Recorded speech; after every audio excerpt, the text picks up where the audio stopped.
জি, আসলে ওই যে নির্বাচনের আর মাসখানেক বাকি আছে, কিন্তু এখনও এই প্রশ্নটাই শুনতে হচ্ছে ভোট হবে কিনা, আমাদেরকে জিজ্ঞেস করছে। এবং এই প্রশ্নের উত্তর কোনো রাজনীতিবিদ দিতে পারছে না। দেশে রাজনীতিবিদরা রাজনৈতিক প্রশ্নের উত্তর দিতে পারছে না। যেটা দুদু ভাই আমার খুব শ্রদ্ধাভাজন রাজনীতিবিদ, অনেক পোরখাওয়া রাজনীতিবিদ, অনেক আন্দোলনের সাক্ষী, উনি বললেন ভোটটা 3 মাসের মধ্যে না হওয়ার কারণে অসংখ্য অযাচিত ডাইমেনশন তৈরি হয়ে গেছে। প্রথম, 3 মাসের মধ্যে না হওয়ার কারণে বর্তমান সরকার যে অক্ষম, এটা সর্বজন স্বীকৃত হয়ে গেছে। বিএনপি জোড়াতালি দিয়ে মাঝে মধ্যে সরকারকে ধরে রাখার চেষ্টা করে, কারণ এই সরকারের অধীনে ভোট হতে হবে, এটা দেশের স্বার্থ প্রয়োজন। কিন্তু বাস্তবতা হচ্ছে সরকার অক্ষম দুর্বল সরকার, দুর্বল নির্বাচন কমিশন প্রসব করেছে স্বাভাবিকভাবেই। কারণ নির্বাচন কমিশন তার নিজস্ব কোনো জনশক্তি নাই। সরকারের 18 লক্ষ জনশক্তি নির্বাচন কমিশনের জনশক্তি। সেখানে আপনি একটা বড় অংশকে ট্যাগিং দিয়ে দূরে সরিয়ে রেখেছেন, এসপিকে আর্মস ছাড়া রেখে দিয়েছেন, বেশ কিছু এসপিকে আপনি প্রোটোকল অফিসার ছাড়া উজিরে খামাখা করে ডেস্ক বিন রেখেছেন। এটা কারণ থাকতে পারে, কিন্তু তাদের অনেকেই বর্তমান সরকারকে এবং ভবিষ্যতে বিএনপি সরকারকে তাদের অভিজ্ঞতা দিয়ে সহযোগিতা করতে প্রস্তুত ছিল। এটাই বাংলাদেশের ব্যুরোক্রেসির ক্যারেক্টার, সবসময় তাই হয়েছে। দুর্বল হয়েছে, অক্ষম হয়েছে, স্বাভাবিকভাবে মানুষের মনে হচ্ছে যে বাড়ির পাশে অফিসে আগুন হচ্ছে, মব হচ্ছে, পুলিশকে ধাওয়া দিচ্ছে, আর্মিকে ছিছি বলছে, তো ভোট করবে কীভাবে সরকার? এটা মানুষের মধ্যে শঙ্কার সৃষ্টি হয়েছে, কারণ সরকার ভোটের জন্য যে ন্যূনতম ফার্মনেস, যে যে দেশের নিয়ন্ত্রণ নিতে হবে, সেটা সরকার কখনো নিতে পারেনি। আর সরকার প্রথম দিকে ভোটও চায়নি। সরকার ডক্টর ইউনূস স্যার যখন আমাদের জানাজায় গিয়েছিলেন, সেখানে 10 বছর 10 বছর 5 বছর 5 বছর, এগুলো আর্টিফিশিয়ালি ক্রিয়েটেড। মাদির সঙ্গে মেহেদী হাসানের সঙ্গে ইন্টারভিউতে বলেছেন যে 50 বছরও তো লোক চায় তাকে 50 বছর, এটা বলেছিলেন।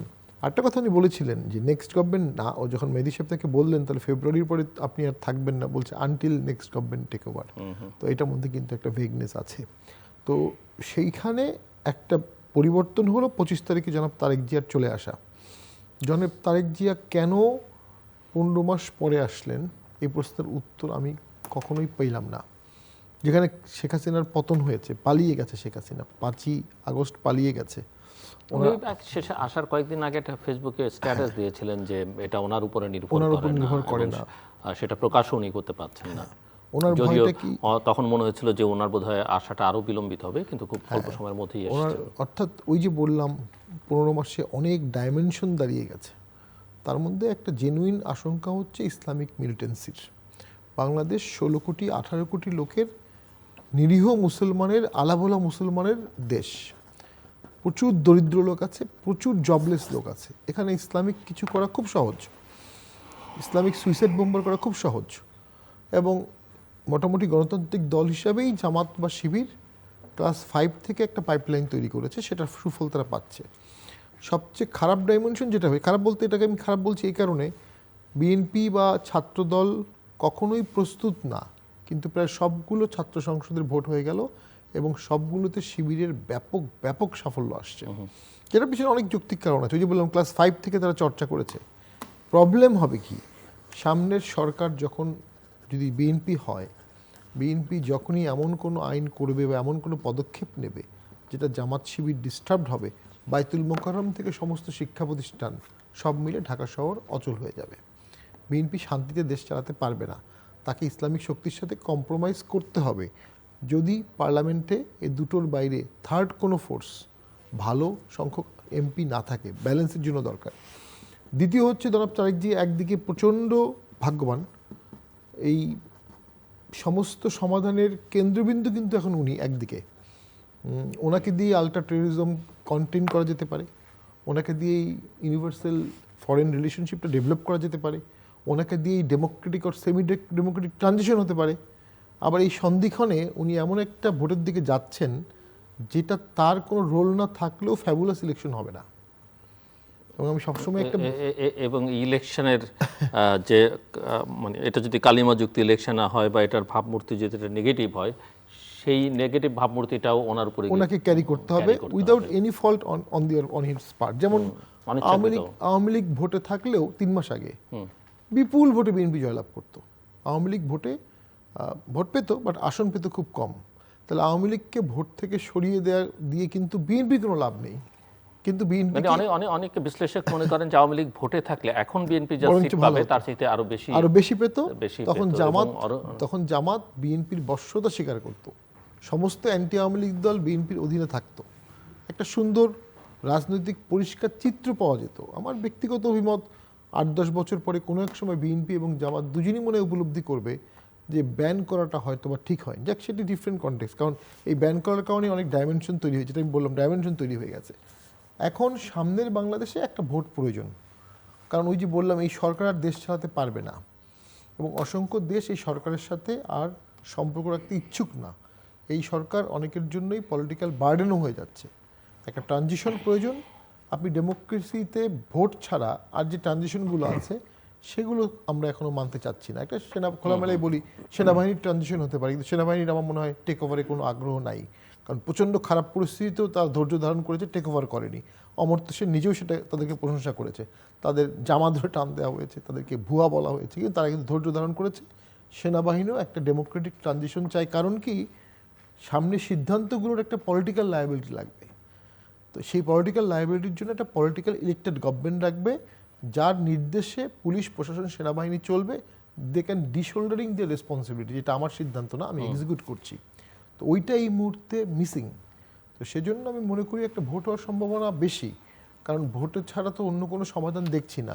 তবে ভোটটা ভালো হওয়ার কোনো সম্ভাবনা নেই। আমি একটু আপনার কাছে পরের পর্যায়ে শুনতে আসবো যে আপনারা তো যেহেতু ইলেকশন করছেন দলগতভাবে, এবং এই যে প্রসেসটা বা ইলেকশন কমিশন যে প্রক্রিয়ার মধ্যে এখন পর্যন্ত যে স্টেজ আছে, আপনাদের অভিজ্ঞতা কি বলছে যে ইলেকশন কমিশন সরকার মিলিয়ে বা আপনাদের মতো দলের জন্য চিত্রটা কি দাঁড়াতে পারে?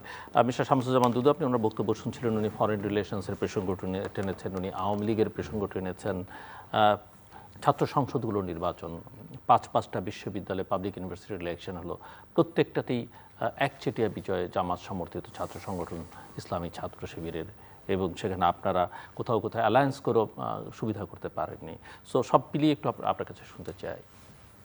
প্রথমে ছাত্র সংগঠনের নির্বাচন বা একচেটিয়া বিজয় যেটা বললেন আপনি, আমরা যেহেতু ছাত্র রাজনীতির সঙ্গে একসময় যুক্ত ছিলাম এবং ওই সময় দেখেছি নানানভাবে, নিজেও ছিলাম, তো স্বাভাবিক কারণে সেই সময় এই সময় পার্থক্যগুলো আমার কাছে মনে হয়েছে রাজনৈতিক চর্চাটা থেকে, মানে বাম ঘরানার মধ্যপন্থী বা দক্ষিণপন্থী যেভাবে বলি না কেন, যেমন আমাদের রাজনীতিটা না বামে না ডানের, মধ্যপন্থী হিসেবে বলা হয়। একটা সময় স্বাধীনতার পরে পরে তখন কিন্তু বাম ঘরানার ছাত্র রাজনীতিটা মানে এতটাই জনসমর্থিত ছিল যে প্রথম ডাকসুর নির্বাচনে, আমি যদি ভুল না করি, ছাত্র ইউনিয়নের মুজাহিদুল ইসলাম সেলিম বিপি হয়েছিলেন, এবং তারপরের নির্বাচনটা সম্ভবত ভণ্ডুল হয়ে যায় 73 সালে সম্বন্ধে ভণ্ডুল হয়ে যায়। কিন্তু সেই সময় যে প্রবণতাটা ছিল নতুন ঘরানার যে জাসদ রাজনীতি, সেই রাজনীতিটার শুরুটা কিন্তু ওই 70-এর প্রাককালেই, তাদের প্রভাবটা ছাত্র সংগঠনের ক্ষেত্রে পরবর্তী সময় আমরা দেখেছি। অর্থাৎ বাম ঘেঁষা রাজনীতিটা মুখ্য ছিল। ওর ভিতর থেকে আস্তে আস্তে তৈরি হচ্ছিল মধ্যপন্থা দল হিসাবে, মানে আজকে যেটা জাতীয়তাবাদী ছাত্র দল। তো একটা সময় আমরাও ডাকসু নির্বাচনে জয়লাভ করছি, হলেও পড়েছি। আজকে কেন সেটি, মানে এই যে সুদীর্ঘ সময়, মানে 16 বছরের যে লড়াই, সেখানে তো বিএনপি বলবো একটা অন্যতম প্রধান বিরোধী দলের নেতৃত্বের আসনে ছিল, স্বাভাবিক কারণে তার ছাত্র সংগঠনের নেতৃত্ব ছিল, তারপরে তো জামাত, তারপরে তো শিবির, এই প্রসঙ্গগুলো আলোচনা হয়েছে। তাহলে এই নির্বাচনটা যেটা মানে বিভিন্ন ছাত্র সংসদ হয়েছে, সেখানে এই যে ছাত্র দলের দুর্বলতা, এটা অবশ্যই গুরুত্বপূর্ণ। এটি যদি সামনে রেখে বিশ্লেষণ না করে আমি অন্য যে কোনো প্রসঙ্গ নিয়ে আসি, সেটা মীমাংসাযোগ্য হবে না আমার কাছে মনে হচ্ছে। যেমন অনেকে বলছেন যে ছাত্র রাজনীতির প্রভাব জাতীয় রাজনীতির ক্ষেত্রে অনেক সময় পড়ে না, এরকম দৃষ্টান্ত আছে। উনি ওই আগের 70-80 দশকের হিসেবে অনেকে বলেন যে তখন জাসদ জিতেছে, জাতীয় রাজনীতি তার প্রভাব পড়েনি। কমিউনিস্ট পার্টি, সেলিম ভাইদের পার্টি পরবর্তী পারে না। মামুনুর এই রহমান ধরনের- মান্নার মতো এত হ্যাঁ, মান্না ভাইয়ের জনপ্রিয় ছাত্র নেতা জাসদ বাসদ ওইভাবে পারে না। কিন্তু এটাকে আমি গুরুত্বহীন পর্যায়ে নিচ্ছি না এই কারণে, তরুণ সমাজ যে কোনো আন্দোলনে যেমন প্রধান ভূমিকা পালন করে, নির্বাচনে ভোটের ক্ষেত্রেও তাদের তড়িৎ সিদ্ধান্ত বা তাদের বিরামহীন পরিশ্রম ওখানেও কাজ করে। এবং এই ছেলেগুলো আস্তে আস্তে একেবারে সর্বনিম্ন প্রান্তিক পর্যায়ে গ্রাম অঞ্চলে ছড়িয়ে পড়ে। আমি বলছি না যে এরাই জয়লাভ করে, কিন্তু ভূমিকা তারা রাখে। সেই জন্য আমরা এই ভূমিকাকে গুরুত্ব আমার বিবেচনায় ওইভাবে নিতে পারি না বলে